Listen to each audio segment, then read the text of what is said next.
Hi kids, welcome. Today we're going to share together my book, The Real Presence. This is a story about two young cousins living at the time of Jesus in the town of Capernaum.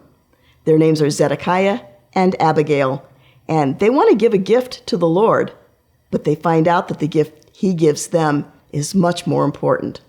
So grab your book, let's read together The Real Presence. Grain, Zedekiah yelled.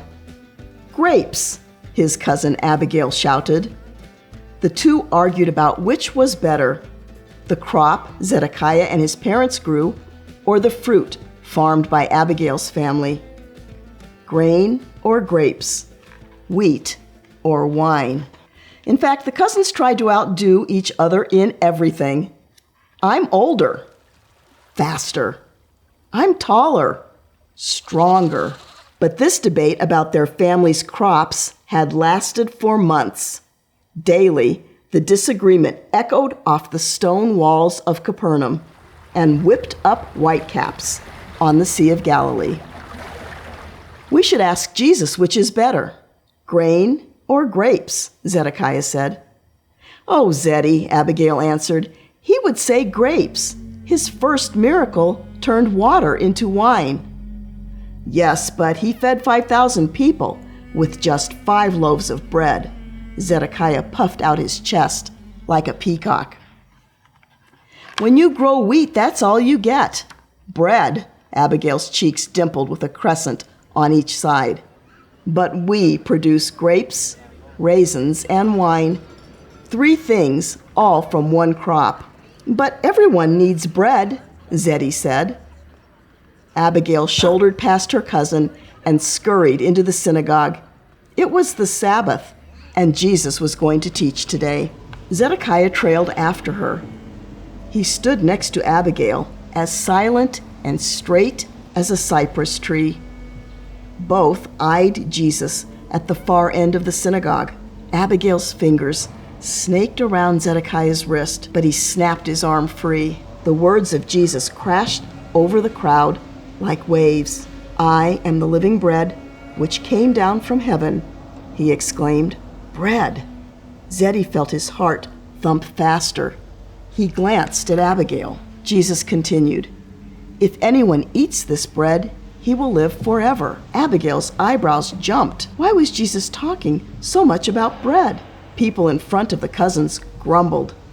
Jesus added, he who eats my flesh and drinks my blood has eternal life, and I will raise him up at the last day. Many of the people in the synagogue tried to shout him down.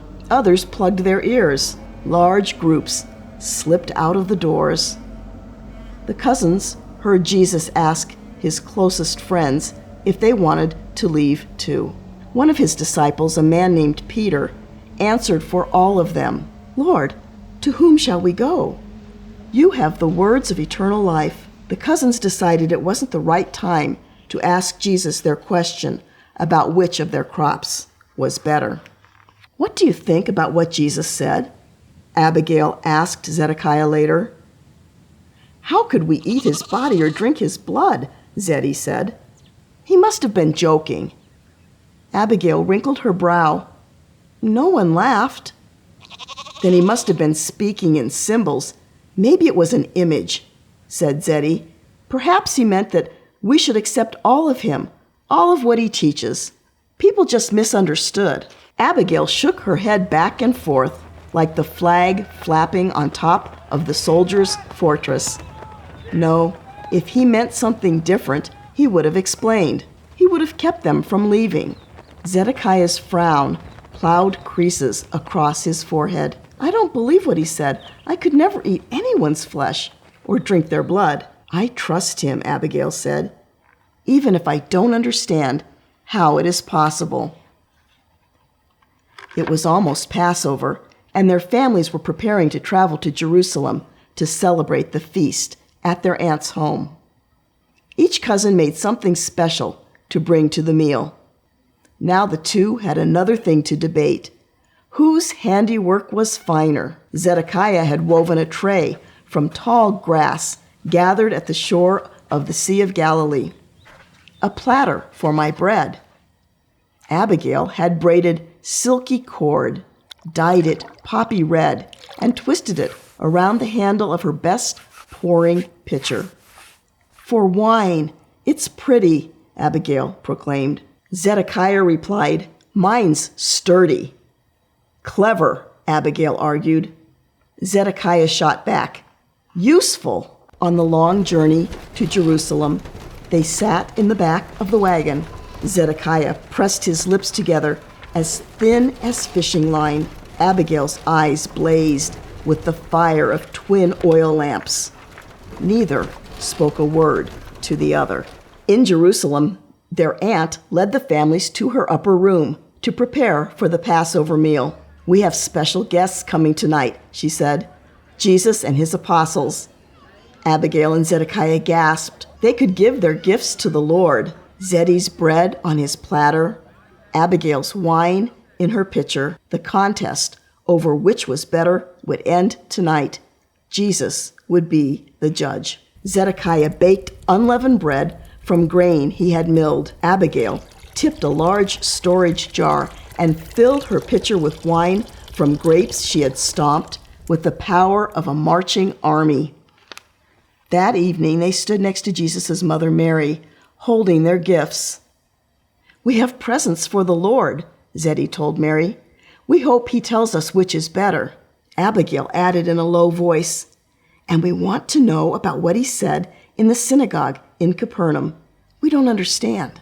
With a hand on each cousin's back, Mary turned them toward the table. Do whatever he tells you, she whispered, giving them a little pat to start them walking. Jesus smiled at the cousins as he took Zeddy's platter and Abigail's pitcher. He lifted a circle of bread so close in color to his skin tone that Zedekiah couldn't tell the difference between Jesus' fingers and the food.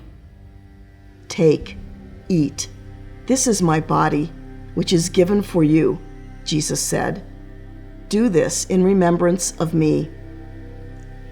Abigail watched him pick up the pitcher and pour the red wine into his chalice. Drink of it, all of you, he said, as he lifted it. This is my blood of the new covenant, poured out for many for the forgiveness of sins. As soft as candle smoke, Zedekiah's fingers curled around Abigail's hand. She squeezed back as they locked eyes. Argument had turned to agreement. It didn't matter if bread or wine was better. The work of their hands had become his body and blood. Jesus was giving them himself. They understood now.